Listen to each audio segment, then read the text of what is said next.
Welcome to another edition of Dialogue on Demand. Today we're discussing threat hunting and how you can protect your business from cyber attacks. My name is Mark Sangster, cybersecurity author and chief of strategy with Adlumin. Joining me today is threat hunting expert and cybersecurity guru Kevin O'Connor, who is also Adlumin's director of threat research. Welcome, Kevin. Hi, Mark. It's great to be here today. Yeah, it's always a pleasure working together. So let's get right down to it. So we talk about the industrialization of cyber crime and these very sophisticated syndicates and nation states. But what does that really mean in terms of the threats we face? Yeah, so there's a lot of issues that are facing the banking and financial industries these days. Regarding the industrialization of cybercrime, we're really looking out for things like ransomware as a service, which drives exponential growth in new attacks and payments. We're seeing that ransomware authors are selling their platform for pretty much any script kiddie to pick up and use. So it poses a greater threat. We're also looking at geopolitical tensions and state-sponsored aggressors. So that's also driving new growth in attacks and payments. We see the Russia-Ukraine situation going on. The industry is watching for potential retaliation on the cyber front, because we've done some financial sanctions and economic banking sanctions. Systemic vulnerability and exploitation 2.0, we call it. So the time to exploitation from when a vulnerability is published has sort of decreased. So you see these vulnerabilities going public, and then you see threat actors able to take advantage and leverage those against victims very quickly these days. And then there's always supply chain exploits. These are upstream attacks at point where, industry businesses are weaker and they don't have, control over the security posture, the vendors or services that they're using, and they don't really have insight into, how that partner is doing their security. And then, of course, there's SEO manipulation. So that's search manipulation where you're getting natural victim acquisition when people are searching for banks. The first link isn't necessarily always, the bank that they're expecting. It could be sort of a spear phishing attempt. Yeah, right. And of course, we saw when we talk about geopolitical tensions after the invasion of Ukraine, right? Conti, one of the well-known ransomware gangs, sort of had this civil war, right, between Russian and Ukrainian members, saying which side they were allied to. And what that really did is expose sort of on a deeper level, like that level of sophistication, how they operate as a business, how they're trying to trick other security firms into giving them critical information that helps them build even more dangerous tools. So on that note, I think one of the things too that comes up is a lot of times companies sort of say, look, there were no signs, on the weekend or Friday, everything was fine. We got attacked from shutdown with ransomware, and on Monday, everything was a disaster. And the reality is that's simply not true, right? There are many signs that lead up to these sort of massive critical operation outage types of attacks. So like, what are some of the predictable signs that we see? Yeah, that's my thing. There is, like you said, always a sign before the exploitation or after the exploitation, before the victim is compromised.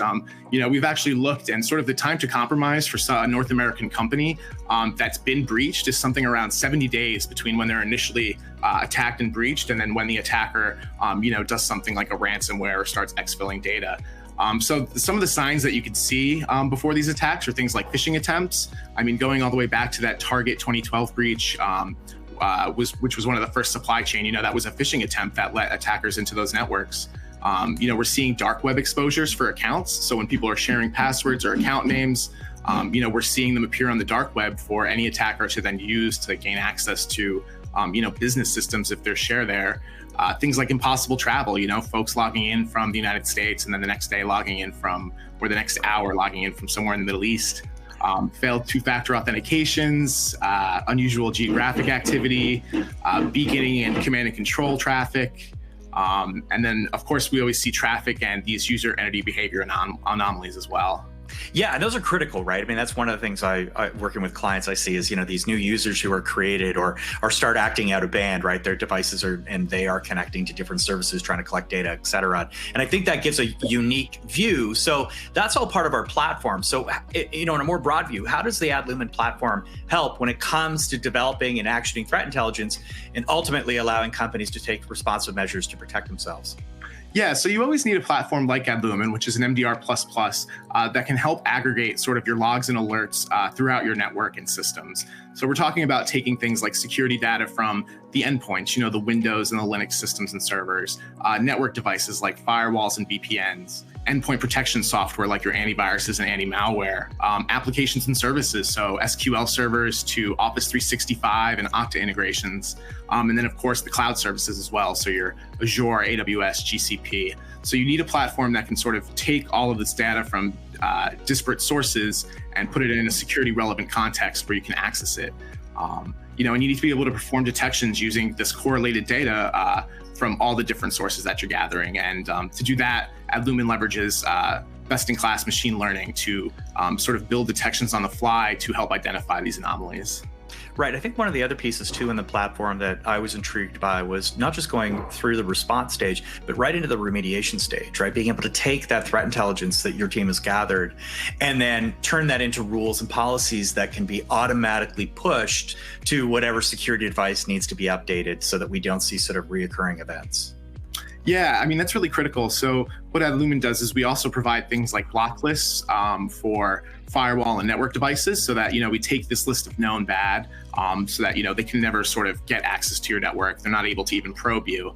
But we also do things like develop specific detections to go against vulnerabilities that come out, but not just targeting the specific technical vulnerability, but targeting sort of the overarching space that the vulnerability works in. So we recently saw this Microsoft Felina attack go out. So that leveraged a part of the Microsoft diagnostic subsystem. And what we did was actually develop a detection that doesn't just look for that specific Felina vulnerability, but looks for any vulnerabilities that leverage that same backbone. And what did we see? But less than a month later, the dog walk vulnerability came out that also takes advantage of that same system. So this is why the machine learning detections are important, because you're not just building against one specific attack vector, but looking for anomalous traffic across a specific context. Right. Yeah. And that's a great point, right? Is once these vulnerabilities are not only exposed to us, but exposed to the bad guy world, right? I mean, then they sell that information we talked about right at the beginning of this segment. And then other criminals are going to use it. So it's almost this kind of diminishing sine wave, right? As the risk kind of goes down, but you always see it cropping up in new forms and new flavors. So overall, though, maybe you can spend a minute or two here just talking about how MDR, managed detection and response, above the platform kind of, solves this problem and helps our customers stay safe. Yeah. So number one, like I said, it's aggregation across the data sources. When attackers are going after a victim, they're usually targeting one specific system or subsystem of the network to gain access. So you do need that capability that can look across all those different security relevant things. But also you need features like reporting, right? So when you're aggregating all this data from all these different devices, we're talking about potentially billions of logs a day, right? And detections can only go so far. Things make it past detection. And that's what my team does, is look for those threats that have evaded detection so that we could build better future ones. But things like reporting can help aggregate that data and kind of show you a high-level overview of your network health, show you specific, information about are you compliant with industry standards, PCI, DSS, things like that for banking, and provide sort of executive reporting that shows you at a high level what's going on in your network, what's going on with your assets, what accounts are expired, what accounts have been compromised, things like that. And then you definitely need a SOAR capability. So the security orchestration, automation, and response, right? What good is a platform that can detect all these threats and, intrusions or attempted intrusions, but can't act on them? Especially when we talk about things like ransomware, the time from when, the ransomware is put on the box to when it actually executes and, kind of destroys or locks you out is very quick. They're not sitting ransomware on there for 70 days. That's usually placed and then executed. So you need a system that can respond really quickly, right? The second it sees that ransomware deployed, it can, segment or, push that host to the side of the network so that nobody else can get access to it and it can't interfere with anything else going on in the systems. Yeah, and that's a great point, right? Is the ability, once you've detected something, to, while during the investigation, effectively, reduce or, if you can, eliminate that risk until you make that decision or determination whether or not this is malicious and or not. And that's critical. And the reporting piece, right? And having the built-in modules, of course, that allow you to do the kind of out-of-box reporting that you have to do to maintain banking compliance is, kind of sets you ahead, I think, in a way of obviously meeting those regulatory requirements. But it also helps from a security perspective to demonstrate the value within the bank, within the institution, to help you know that you're spending and putting your efforts and your focus in the right places to protect the business. So again, I think we're kind of coming up against the time wall here. So Kevin, thanks so much for sharing your expertise and your insights today. It's always a pleasure working with you. And to learn more about how Adlumin protects banks from cyber threats, visit Adlumin and sign up for a demo today. Thanks so much, Mark. Have a great one.